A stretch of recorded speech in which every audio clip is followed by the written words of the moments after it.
Okay, you guys, so hopping right into this video, I am starting off with a can of biscuits. Yes, I am using the Walmart brand, the Pillsbury. It's just too expensive. And this is just some regular buttermilk biscuits. You can use it like you want for these donuts. I have used them before. So I am using the back of my piping tip for frosting. You can use anything that has a whole bottle top or whatever you can find, even the grease top, as long as it's clean, of course. And so you're just going to press a hole into the middle of each of the donuts so that way you have donuts with a hole in the middle. And then you're going to save those little pieces because, of course, we're going to make some donut holes or donut, the bite size, the balls, but donut holes essentially. All right, so now that those are all cut up or cut out, I am going to prepare my icing. So I'm going to use a chocolate icing and then I'm going to use a regular icing as well. So I'm starting off with a cup of sugar, powdered sugar for each. And then for the chocolate one, I added in 2 tablespoons of cocoa powder. And I had got a little bit in the vanilla one, so I took that out. And then I'm going to start with 2 tablespoons of, I'm using coffee creamer, the sweet Italian cream coffee creamer, but you can use milk, you can use heavy cream, whichever works for you. And I'm just going to mix it until it's nice and smooth.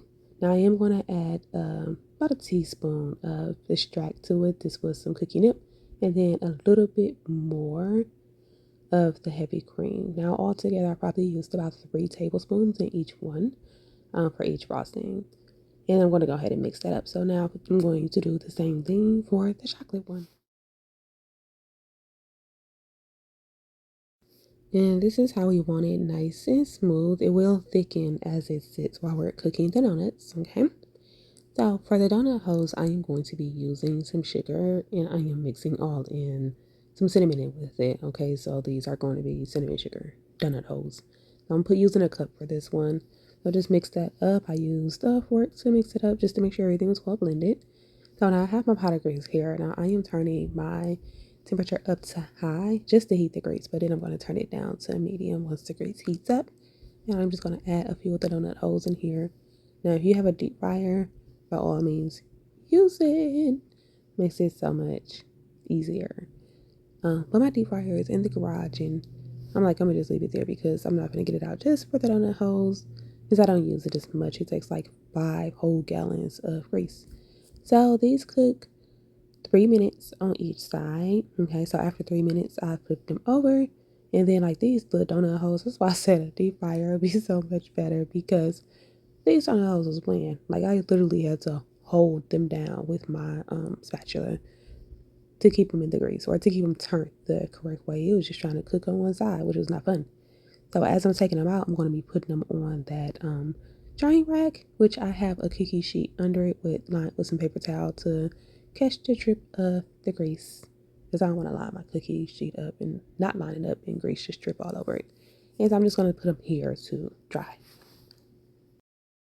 Okay, so while they are still hot, you guys, you're going to dip them into the glaze, especially the glazed ones. These are my absolute favorites. Okay, now I am doing it on actually both sides, you don't have to, and around the edges as well. All around the edges. I want that Krispy Kreme type feel when you eat them because they know those be so good. They be like the melt in the mouth. And then the same thing for the chocolate ones. But for the chocolate ones, I'm just going to do the top and then around the edges. I am not going to do the bottom. And you can also use a fork to do this as well. That kind of can make it easier. But I'm okay with using my hands. And yes, my hands are clean. Okay. So now I'm going to do the donut holes, some of the donut holes. So I'm just going to toss them in here and shake them around a bit so that they can get coated with the cinnamon sugar. And then I'll put them in a separate dish to wait because I don't want the icing from the donuts to get all over the donut holes. So this is what I have so far. So now I have 4 more donuts.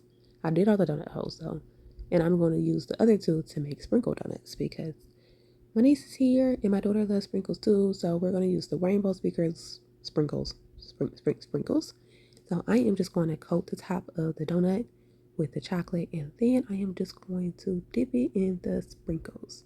And then the same thing, I'm going to do one for the glazed one, and I'm just going to coat that with chocolate or with the glaze, the icing, and then I'm going to dip that in the sprinkles as well.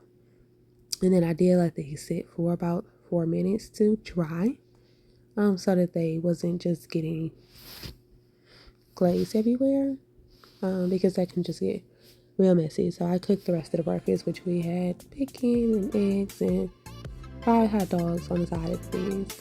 But everybody was able to get full, and you guys, these how they turned out. So good and so delicious. And you guys, that is the end of my video. Thanks for watching. Make sure you like, comment, and share. See you later. Bye.